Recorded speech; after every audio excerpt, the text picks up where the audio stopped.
Et la première d'entre elles va être posée par Madame Elsa Fossillon pour le groupe Gauche démocrate et républicaine.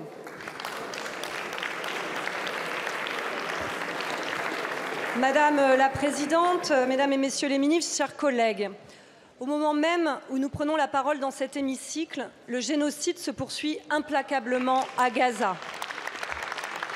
La famine y fait rage. La Cisjordanie, elle aussi, est en proie aux flammes et au sang. Le tourbillon de souffrance imposé à la Palestine s'étend désormais jusqu'au Liban. Israël bombarde Beyrouth, rase des villages entiers dans le sud Liban. Combien de temps va-t-on assister à cette indicible horreur, voir des corps brûlés, ensevelis, meurtris, des hommes et des femmes qui tentent d'échapper au bombardement, des enfants au milieu des ruines, des hommes et des femmes qui réclament la libération de leurs proches otages, des prisonniers politiques torturés. De Der Yassin à Der El-Bala, de la guerre au Liban en 82 à celle de 2024, des bombardements sur Gaza en 2008, 2009, puis en 2014, puis en 2023. La guerre nourrit la guerre, semant toujours plus de haine, éloignant toujours plus la paix et la justice. Nous nous refusons à cette idée, celle que la justice ne viendrait jamais, que les Palestiniens n'auraient pas droit à l'humanité. L'humanité pour tous, voilà pourquoi nous nous battons. Et pour cela, les Palestiniens et les Libanais ne peuvent pas disparaître derrière des figures de style creuses, des mots vides d'action, des remontrances amicales ou des menaces réputationnelles. Les attaques contre les casques bleus ne sont pas simplement un crime de guerre parmi tant d'autres dans ce conflit. Les casques bleus sont les derniers témoins des exactions commises et ils incarnent le droit international, un droit qu'Israël foule impunément. En s'en prenant aux casques bleus, Israël et son gouvernement d'extrême droite envoient un message très clair. Ils iront jusqu'au bout en exterminant tout obstacle à leur projet d'extension. Et le droit international n'est qu'un obstacle à leur velléité suprémaciste. Il est temps d'imposer des sanctions. Alors, allez-vous vraiment les prendre ou allez-vous encore laisser faire? Merci beaucoup, Madame la députée. La parole est à Monsieur Jean-Noël Barrot, ministre de l'Europe et des Affaires étrangères. Merci Madame la Présidente, Mesdames et Messieurs les députés, Madame la députée.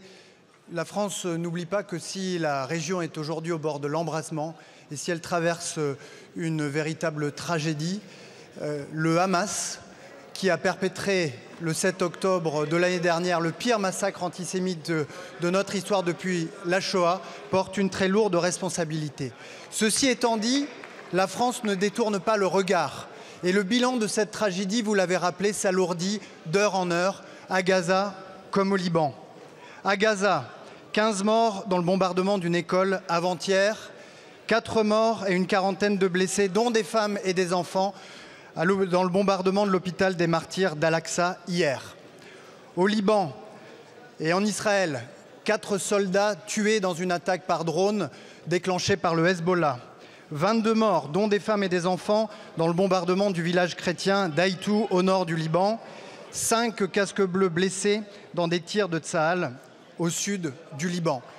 Je l'ai dit la semaine dernière en réponse à la question de Monsieur Lecoq, la France a été à l'initiative s'agissant de Gaza en étant le premier pays à convoquer une conférence humanitaire un mois après le 7 octobre, en étant le premier pays occidental à soigner des Gazaouis, en étant moteur dans la création de régimes de sanctions à l'encontre des colons extrémistes et violents et en étant l'un des seuls pays à soutenir directement l'autorité palestinienne. Mais puisque vous évoquez la situation des casques bleus, permettez-moi de me joindre à ce que vous avez dit en dénonçant ces attaques qui sont une violation manifeste du droit international. C'est la raison pour laquelle le président de la République, avec ses homologues italiens et espagnols, ont dès vendredi condamné ces attaques. Ces attaques ont été condamnées également par les 27 hier et par le Conseil de sécurité des Nations Unies hier soir. Et aujourd'hui, le président de la République réitérera ces condamnations auprès du Premier ministre israélien. Merci beaucoup, Monsieur le ministre. La parole est à présent à Monsieur Fabien Nadège Abomangoli pour le groupe La France Insoumise. Madame la Présidente, mes chers collègues, Monsieur le ministre de l'Europe et des Affaires étrangères, Retirez vos casques bleus immédiatement. Voici les propos du Premier ministre israélien Netanyahou. Une menace adressée ce dimanche à la FINUL, force intérimaire des Nations Unies au Liban, garante de la paix et de la protection des civils. En effet, depuis jeudi dernier, plusieurs bases ont été attaquées et 5 casques bleus ont été blessés par des tirs délibérés de l'armée israélienne. L'ONU a refusé le chantage de Netanyahou. Les casques bleus ne bougeront pas. Nous saluons cette décision et rendons hommage aux forces onusiennes, dont 700 soldats français, en première ligne pour assurer le maintien de la paix. Votre ministère a affirmé jeudi que le Liban ne pouvait être un nouveau Gaza. Vous conviendrez donc que la dévastation de Gaza est révoltante. Hôpitaux, camps de réfugiés, écoles, à Gaza et jusqu'au nord Liban, nul n'est à l'abri. Les scènes d'horreur de personnes brûlées vives dans la cour de l'hôpital d'Al-Aqsa glacent le sang. Voilà à quoi mène la rhétorique de guerre de civilisation à la déshumanisation totale de l'autre. Non, ce n'est pas une guerre contre le Hezbollah et le Hamas. Netanyahou déploie une guerre suprémaciste contre les peuples palestiniens et libanais. De quelles atrocités supplémentaires devons-nous être les témoins pour espérer un réveil des consciences et un sursaut moral des puissances occidentales alliées à Israël? Vendredi, l'ambassadeur a été convoqué. Pour quelle suite? Vos timides initiatives sont bien vaines face au génocide en cours. En Europe, l'Espagne ouvre la voie, tandis que la France est à la traîne. Quand allez-vous porter une résolution pour sanctionner Israël, cesser les ventes d'armes, soutenir le Liban et reconnaître l'État palestinien? Dans l'histoire des mouvements de libération des peuples, ce n'est pas la victoire militaire qui fait la différence, mais bien souvent la défaite morale de l'oppresseur. Nous y sommes. Agissez donc pour la paix et pour la dignité. Je vous remercie. La parole est à monsieur Jean-Noël Barrot, ministre de l'Europe et des Affaires étrangères.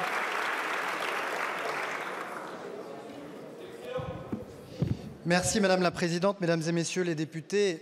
Madame la députée, vos questions sur Gaza sont légitimes. Et je vous propose, si vous en êtes d'accord, que chaque fois que cette question est abordée, nous puissions avoir une pensée pour nos 2 compatriotes toujours retenus dans l'enfer noir de la captivité.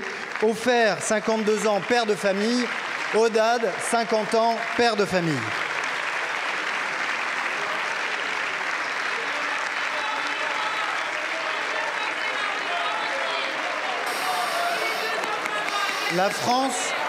La France, Mesdames et Messieurs les députés, ne détourne le regard d'aucune victime civile et d'aucune des victimes parmi nos compatriotes. Et il est vrai qu'au Liban, 2 de nos compatriotes comptent parmi les milliers de victimes civiles des opérations militaires israéliennes.